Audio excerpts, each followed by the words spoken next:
जब गजेंद्र का परिवार छोड़कर चला गया और बहुत वर्ष तक युद्ध करने पर वो थकित हो गया, अपना भी बल नहीं रहा, तब उसे आर्त भाव प्राप्त हुआ और वो हरि को पुकारा, सुनेरी मैंने निर्बल के बलराम।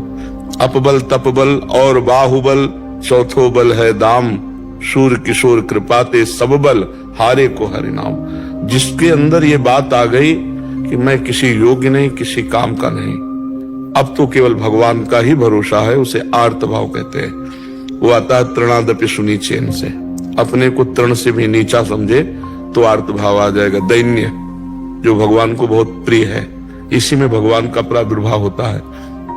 दैन्य और आर्त ही भगवान के दरबार में प्रवेश पाता है।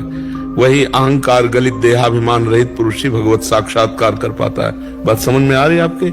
हाँ, ये बाजार में नहीं मिलता है, पढ़ने लिखने से नहीं मिलता, ये किसी साधना से नहीं मिलता। ये ऐसी परिस्थिति भगवान पैदा कर देते हैं, ऐसी स्थिति दे देते हैं, फिर वो आर्त होता है। परम अकिंचन प्रिय हरि के रे, जिसको भगवान के सिवा कोई नहीं, उसके हृदय में आर्त भाव आता है। अगर अपना भी बल है तो आर्त भाव, तपस्या का बल है, भजन का बल है, ज्ञान का बल है, आर्त भाव नहीं आएगा। नहीं, हाँ, आर्त भाव तो बहुत बहुत ही दुर्लभ वस्तु है। आर्त भाव समस्त बलों का त्याग, फिर आर्त भाव आता है।